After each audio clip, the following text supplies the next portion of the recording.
Hello friends, this is Dr. Rahmatullah, Assistant Professor, the Department of Mechanical Engineering, working for Government College of Engineering, Srirangam. I am here to present you the Unit 5 of ME 8793, Process Planning and Cost Estimation, one of the important elective papers of Mechanical Engineering curriculum of Anna University. Here the first 4 units would have been covered by my colleagues, whereas the 5th unit will be dealt by me.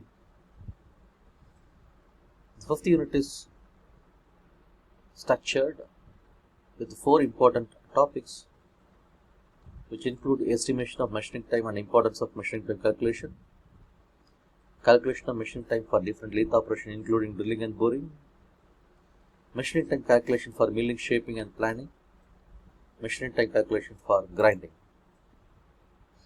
Though you have sufficient knowledge on process planning and cost estimation, it is my bound duty to refresh the definition of process planning and cost estimation once again for your better understanding. So, by book, it is defined as the systematic determination of the methods by which product is manufactured economically and competitively. Here the two terms are very important: economically manufacturing and competitive manufacturing. Manufacturing economically, how can you do that? You are producing the component at the reduced price by minimizing various components of cost involved in the product, so that your product cost will be less, your competitor price will be higher. So obviously your customers will incline to buy your product rather than your competitors. Then manufacturing competitively, in the sense you are manufacturing your product at a reduced price with all the features, with all the functional attributes required by the product should be available in your product, so that your product will be competitive enough to survive the market. The process planning consists of devising various methods, selecting proper machine tool, and specifying the input parameters such as speed, feed, and depth of cut. So it consists of devising, selecting, and specifying processes, machine tools, and other equipments to convert raw material into finished and assembled product. So you should supposed to devise proper methods, select proper machinery, machine tool, and specify correct input parameters such as speed, feed, and depth of cut, which determines the machining time, obviously. The second part of PPCE is cost estimation. Cost estimation has got two terms, costing and estimation. Estimation is the engineer's duty, whereas the costing is the duty of cost accountant. Estimation is the calculation of the cost which are expected to be incurred in manufacturing a component in advance before the component is actually manufactured. This is the engineer's duty. Since you know various attributes and various components of cost, you can be able to forecast the cost of the product. So this is engineer's duty. Whereas the costing is defined as a system of accounts which systematically and accurately records every expenditure in order to determine the cost of a product after knowing the different expenses incurred in various departments. The cost accountant's duty is to collect various the data from various departments related to the cost of the product, like time or product conversion, time and money cost. They will add up all the records and finally they will arrive at a final price. It's costing. Combining these two words, costing and estimation, becomes cost estimation. This can be very easily defined as the process of forecasting the expenses that must be incurred to manufacture a product. So forecasting is nothing but determining in advance. It is a joint exercise carried out by the engineer and the cost accountant. So engineer will decide what are the processes has to be carried out, how much time it will require. The time will be converted into cost, whereas the cost accountant will sum up all the cost component involved in the product conversion. Right. Now we will see what are the elements of different measuring time components. Elements of measuring times. Why do we need to estimate the measuring time? Because then only we can able to find out the final cost or the tentative cost of the product. To estimate the cost of any product involving machining operations, the machining time is required to be estimated before the total cost of the product or component can be computed. In addition to actual time taken for operation to be carried out, time is spent on various other elements such as setting up the machine, handling the workpieces, machining time, the downtime, tear down time, and certain allowances like tool changing, tool resharpening. So there are a number of different elements consumes time that should be added upon. We'll see one by one. What is setup time? This is the time taken to prepare the machine for operation. The setup time includes the time taken to study the component drawing, bring the tools, it may be a grinding tool or drilling tool or single point cutting tool for lathe operations. Bring the tool from the tool crib and install and adjust the tools, jigs and fixtures on the machine. This time will be a one-time affair. The setup time occurs only once for a batch or a lot being taken up for production. Once your machine is ready, you need not worry about setup time once again. Whereas the second part is handling time. This is the time taken by the operator in preparing the part for machining and for disposing the part after operation, which is nothing but loading and unloading of the component on the machine and making measurements on part during machining. Whereas the third part is machining time. This is one of the predominant part of machining time calculation. This consumes about 60 to 70% of total time. So the manufacturer should try to reduce this part to a greater extent. So this will reduce cycle time more obviously.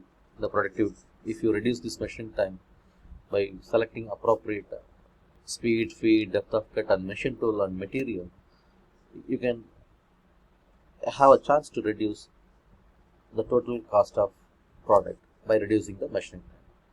It is the time for which machine works on the component. It is the total time, how much time is used to convert a raw material into finished product. That is from the time when the tool touches the workpiece to when the tool leaves the component after completion of operation. It depends on the type of machining, whether your machine is a conventional machines or it is a CNC or it is a semi-automatic, right? Depending upon the machine, the time taken will be reduced or increased. And then the type of material being machined, whether your material is high enough strength, it's a plastic or it's a metal or non-metal, or it is a hardened material. Based on this material characteristics, the time consumed will be determined. The other three parameters and important parameters are the cutting speed, feed and depth of cut. These three parameters determines the machining time, and the tool strength and workpiece strength will determine number of cuts to be carried out to complete the work. The fourth one is unit operation time. This is nothing but the sum of handling time and machining time for a job. It is the duration of time that elapses between output of two consecutive units of production. This is also called cycle time reduction. As I already mentioned, the manufacturer or the machinist try to reduce the cycle time by appropriately selecting speed, feed, depth of cut and other parameters. Fifth one is tear down time. This will also consume a certain part of your total time. It is the time taken to remove the tools, jigs and fixtures from the machine and to clean the machine and tools after operation. The sixth one is downtime. This is a non-productive time. It is the time wasted by the operator due to breakdowns, non-availability or delay in supply of tools and materials. If you maintain your machines properly by carrying out predictive maintenance, the breakdown can be minimized, or any non-availability or delay in supply of tools, materials, power can be minimized by appropriately bring the workpiece material, tool material at a place, have the backup power. If you plan for these contingencies, your downtime can be minimized. Seventh one is allowance or allowances. This is the extra time for personal needs of the operator, time for checking tool,